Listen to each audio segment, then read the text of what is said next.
Welcome back. President Akufo-Addo is fighting off the tag of being a clearing agent of corrupt appointees within his government. Speaking at the launch of the national evaluation of the anti-corruption action plan here in Accra, the president indicated that his administration is playing by the rule of law and would not shield any of his appointees. It is important for the rule of law that the public institutions responsible for the detection, prosecution, and the punishment of corruption, i.e. of crime, be accorded respect until their own conduct is impeached. If that respect is not prima facie accorded, the foundations of orderly government can be easily subverted to the loss and pain of each one of us. That is why so far, every single alleged act of corruption leveled against any of my appointees has been investigated by independent bodies such as SRAG, the Criminal Investigation Department of the Police, and in some cases by Parliament itself. It is not my job to clear or convict any person accused of wrongdoing or of engaging in acts of wrongdoing, despite the effort of some to tag me as a clearing agent. That is the job of the courts and the law enforcement agencies. My job is to act on allegations of corruption by referring the issue or issues to the proper investigative agencies for the relevant inquiry and action, including, if necessary, the suspension of the affected official pending the conclusion of investigations. That is exactly what has been done since I assumed the mantle of leadership on 7th January 2017. From the allegations against the then Minister Designate for Energy, Boachi Ejako, and his parliamentary confirmation hearings in 2017, to that against the former CEO of BOSS, the Honorable Alfred Obeng, to those against the then two deputy chiefs of staff and the office of the president, the Honorable Francis Asensu Boachi and Honorable Samuel Abu Jinapo, to the conflict of interest allegations against the Minister for Finance, Ken Ofori-Atta, to the claims of extortion against the then Trade and Minister Industry Designate, Alan Shamating, at his parliamentary confirmation hearings in 2017, to allegations of doubling in visa racketeering against the then Deputy Minister for Youth and Sports, Pius Hajije, and the then Director General of the National Sports Authority, Honorable Robert Safo-Mensah, who, even though exonerated by the CID, later resigned, and the Chairperson of the Board of the National Sports Authority, the Honorable Kwadwo Ba Ajiman, to the allegations of bribery leveled against the Secretary to the Interministerial Committee on Illegal Mining, Charles Bishu, to those involving the dismissed acting CEO of the Public Procurement Authority, PPA, A.B. Ajay, and the dismissed CEO of the National Youth Authority, Emmanuel Asigri. They have all been investigated, in most cases cleared by the authorized institutions of our state and not by President Akufo-Addo. No evidence or allegation has been forthcoming that the executive, i.e. myself as president, has made any attempt to influence the outcome of any of these investigations. The latest episode involving the former Minister for Sanitation and Water Resources, the Honorable Cecilia Abnadapa, is evident for all to see. I am not aware of any government in the Fourth Republic subjecting so many of its officials to such investigations and inquiries. At the same time, several officials of the previous Mahama administration, such as William Matthew Tete Tevi, Alhaji Salifu Mimaina Osman, and Eugene Bafo Boni, in the infamous $4 million United States dollar NCA scandal, have been tried and convicted of various corruption-related offenses, and several others, including Dr. Stephen Upuni, the former CEO of Cocoa Board, and the Honorable Kasiel Atoforson, the minority leader in Parliament, are standing trial as we speak. Ladies and gentlemen, after almost 10 years of implementing NACAB, there is a need to understand how the action plan has contributed to reducing corruption in Ghana, and to make necessary adjustments to our policies and institutional arrangements based on the evaluation results. The evaluation is important to assess the contribution of NACAB to the fight against corruption in all spheres, and to form the basis of developing our next NACAB, i.e. NACAB 2, 2025 to 2034. The above underscores the importance of the evaluation exercise, and I call on all stakeholders to support its success. President Akufo-Addo has also stated that the country has made remarkable progress in the fight against corruption under his administration.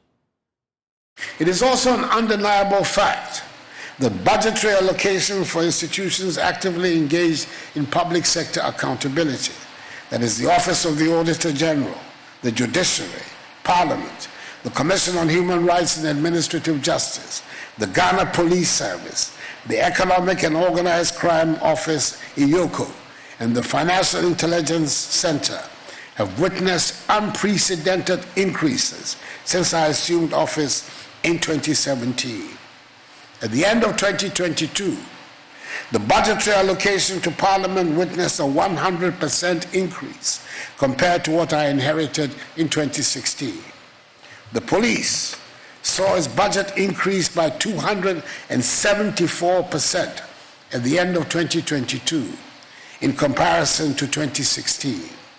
The Audit Service recorded a 258% rise in its budgetary allocation at the end of 2022 as compared to 2016.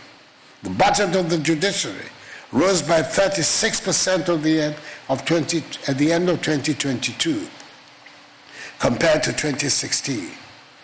The budget of the Office of the Attorney General increased by 162% at the end of 2022 compared to 2016.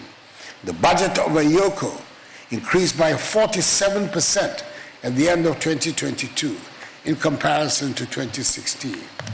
The budget of the Financial Intelligence Center increased by 443% compared to 2016, whilst the budget of SHRAJ increased by 99% at the end of 2022 compared to 2016. These figures reflect my resolve to ensure that institutions of state of relevance in the anti-corruption agenda are properly equipped to discharge satisfactorily the mandate of their offices. The system of governance our nation has been operating for the last 30 years, which has largely been grounded on the application of democratic values, the operation of a strong private sector-dominated market economy, respect for individual liberties and human rights, the rule of law, the separation of powers, and a free media has made a significant contribution to the fight against corruption. It has demanded of public officials higher levels of acceptable conduct in office and made it easier for public scrutiny to be directed at the behavior of public officials. The media has been empowered by the system to take a bold stance on the issue of corruption and be fearless in its exposure. The benefits of an open society are evident in the fight against corruption. There is one development, however, which I consider unfortunate, and that is the tendency for allegations of corruption in the public domain to be conclusive in themselves. In other words, the outcome of investigations into the allegations do not dispel them. Once an allegation is made against you, automatically you are guilty. I deprecate such a development because it flies in the face of due process and the rule of law which require establishment of proof before the allegation is substantiated and granted belief.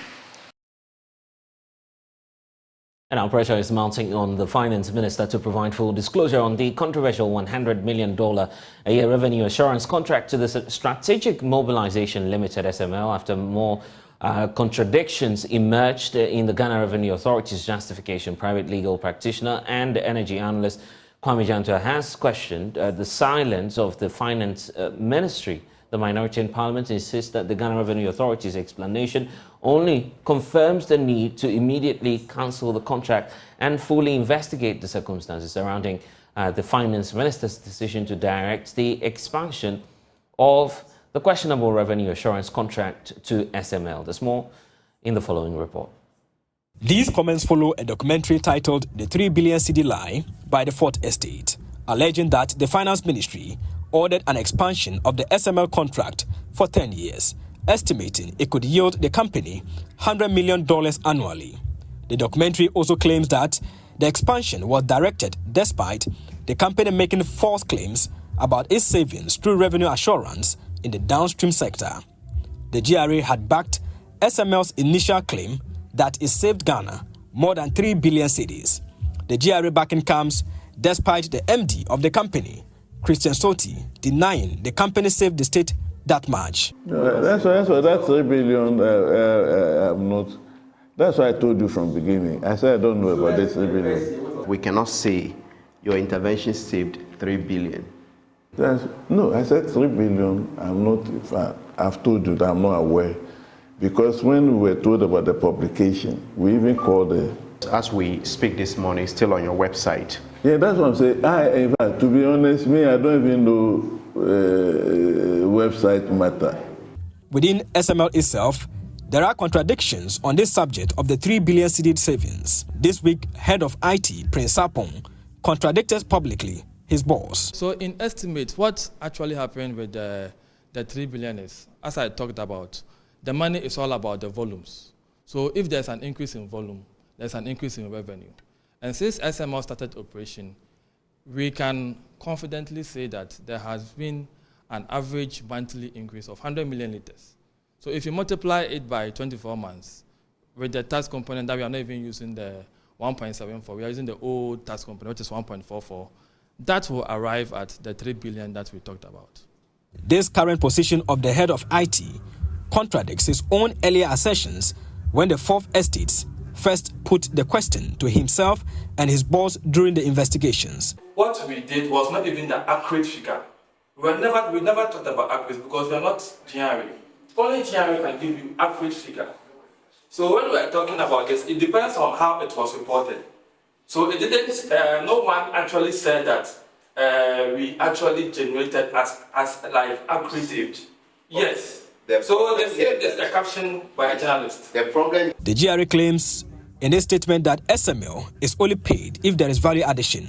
However, the contract specifies that SML is not required to add value to the upstream petroleum and gold sectors. It will be paid as long as production takes place, receiving 0.75 cents per barrel of the 160,000 barrels of oil Ghana produces daily. Additionally, SML will receive 0.75% of the total gold production, amounting to about $50 million annually, based on 2022 gold production figures. The GRA claims they signed a 5-year contract, but the Fourth Estate says the contract they referred to had a 10-year agreement and may have been updated. Listen to lead investigator Manasi Azuri-Awuni. Some documents which I'm also sharing. I think page 13 of the 54-page contract mentioned 10 years. If they have reviewed it to 5 years, we requested documents officially from them. They have not responded to us. But if they have reviewed it, it doesn't change the fact that for the next 5 years, SML will be making more than $100 million. These inconsistencies, among others, between the GRA, SML, and the contract documents raise concerns about value for money and transparency, increasing public pressure on authorities to clarify the contract details. John Jenapo, ranking member on the Mines and Energy Committee in Parliament, insists the contract is suspicious and should be terminated.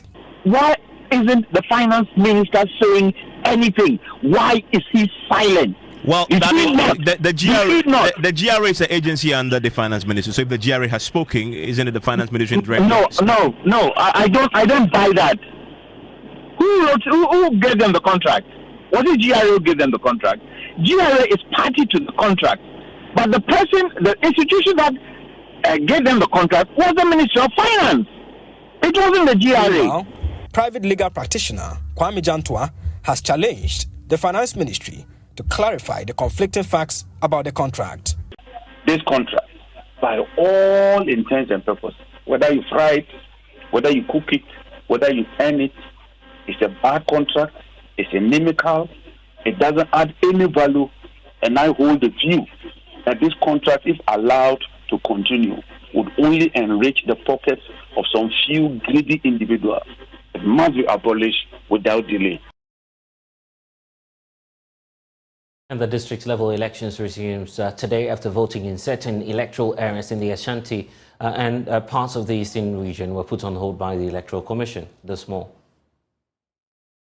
Low voter turnout once again characterized this year's district-level elections across the country, and the Techiman South constituency is not an exception, with some electoral areas recording as low as 20% turnout.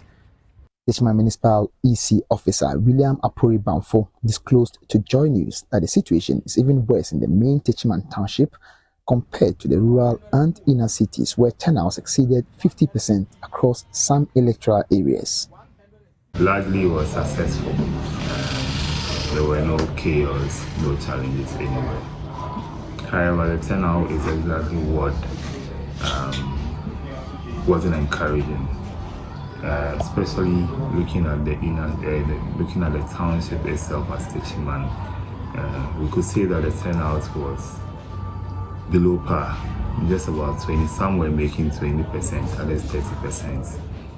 But should you go to the rural areas, the inner city within Techiman, for instance, the Zongo areas, like Hausa Line, Dagoma Line, Konimase, Wangara Line, the turnout was quite huge as well. Some went past 50%. So, out of a total of 88 aspirants, only 5 were females, out of which 1 was elected to represent her electoral area, and this represents 3% of the total assembly members elect. We had about 88 persons aspiring to become assembly members out of 32 electoral areas. Out of just about 5 women that aspired to become district assembly members, only 1 came up at top or elected. And that person is in Nkrankrom. She is a teacher in Nkrankrom, and actually she is the incumbent. Mr. William Apori is, however, impressed with the security arrangements throughout the exercise, adding that the presence of the security leadership throughout the electoral process is an indication that the 2024 general elections will be held without chaos. Should you compare this election to the 2020 election, you can say that by far, or even to the 2019 district level election, you can say that by far, this is the best election you might have experienced here in Techiman or in the Blue East region. Not even a single chaos anywhere. Security was top notch. We had all the security couples all over. Once I saw them, I was so impressed, because to have these 2 big men for divisional actually supervising exactly what was happening at the center, that speaks a lot about security here in Techiman now. He also lauded the aspirants for their cooperation, adding that their actions contributed to the peaceful nature of the exercise. 121. Anna Sabit, Joy News, Techiman.